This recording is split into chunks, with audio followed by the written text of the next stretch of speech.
And there's no telling what spooky things may in fact be true. I mean, I don't know if you've been on the receiving end of recent rumors about our conversation about UFOs very likely changing in the near term, right? But like Yeah. there was just a Washington Post article and a New Yorker article, and I've received some private outreach, and perhaps you have. I know other people in our orbit have people who are claiming that the government has known much more about UFOs than they have let on until now, and this conversation is about to become more prominent. Yes. And it's not going to be whatever whoever's left standing when the music stops. It's not going to be a comfortable position to be in as a super rigorous scientific skeptic saying there's no there who's been saying there's no there for the last 75 years, Right. right? The short version is it sounds like the Office of Naval Intelligence and the Pentagon are very likely to say to Congress at some point in the not too distant future that we have evidence that there is technology flying around here that seems like it can't possibly be of human origin, Right. right? Now, I don't know what I'm going to do with that kind of disclosure, right? Maybe it's going to be nothing, no follow-on conversation to really have, but that is such a powerfully strange circumstance to be Mhm. in, right? I mean, it's just, what are we going to do with that? If in fact that's what happens, right?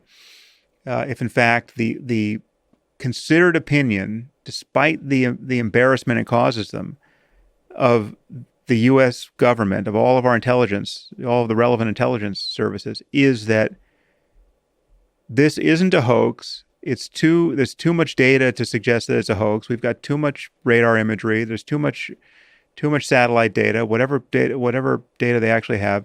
There's too much of it. All we can say now is something's going on, and there's no way it's the Chinese or the Russians or anyone else's technology.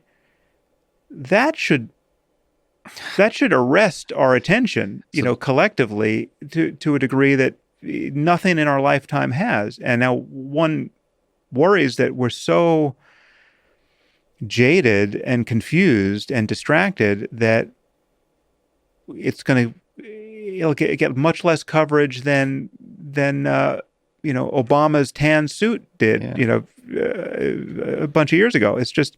It's who knows how we'll respond to that, but it's just to say that our the need for us to tell ourselves an honest story about what's going on and what's likely to happen next is never going to go away, right? And it's important. It's just the division between me and every person who's defending traditional religion is where is it that you want to lie to yourself or lie to your kids?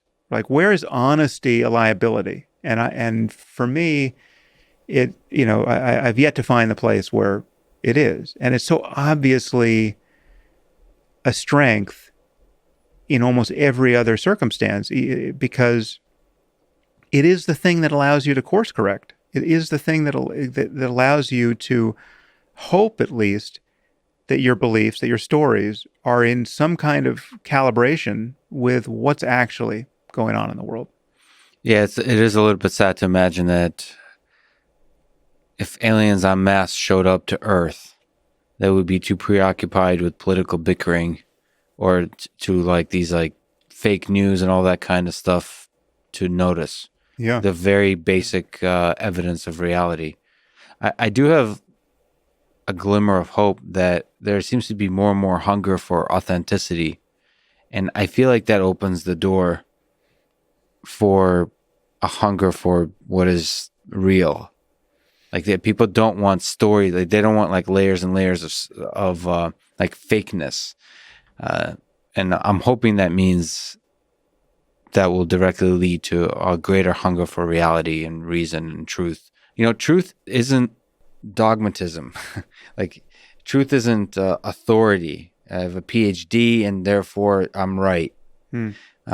Truth is almost Like the reality is there's so many questions, there's so many mysteries, there's so much uncertainty. This is our best available, like a best guess. And we have a lot of evidence that supports that guess, but it could be so many other things. And like just even conveying that, I think there's a hunger for that in the world to hear that from scientists, less dogmatism and more just like this is what we know. We're doing our best given the uncertainty, given I mean, this is true with obviously with virology and all those kinds of things because everything is happening so fast. There's a lot of, and biology is super messy, so it's very hard to know stuff for sure. So just being open and real about that, I think I'm hoping will change people's hunger and openness and trust of what's real.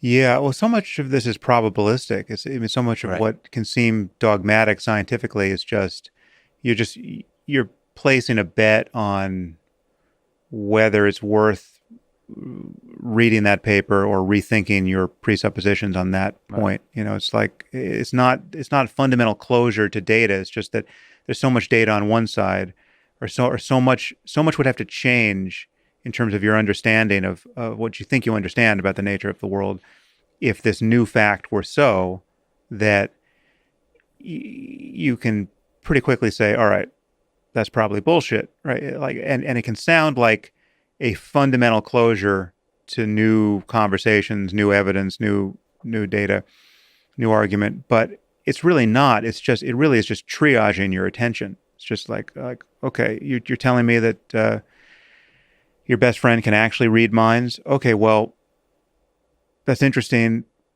Let me know when that person has gone into a lab and actually proven it, right? Like I don't need, this is not the place where I need to spend the rest of my day figuring out if your buddy can read my mind, right? Yeah. But there's a way to communicate that. I think it does too often sound like you're completely closed off to ideas, as opposed to saying like this is, you know, as opposed to saying that there's a lot of evidence in support of this, but you're still open minded to other ideas. Like there's a way to communicate that. It's not necessarily even with words. It's like it's even that Joe Rogan energy of it's entirely possible. Just it's that energy of being open minded and curious like kids are. Like this is our best understanding, but you still are curious.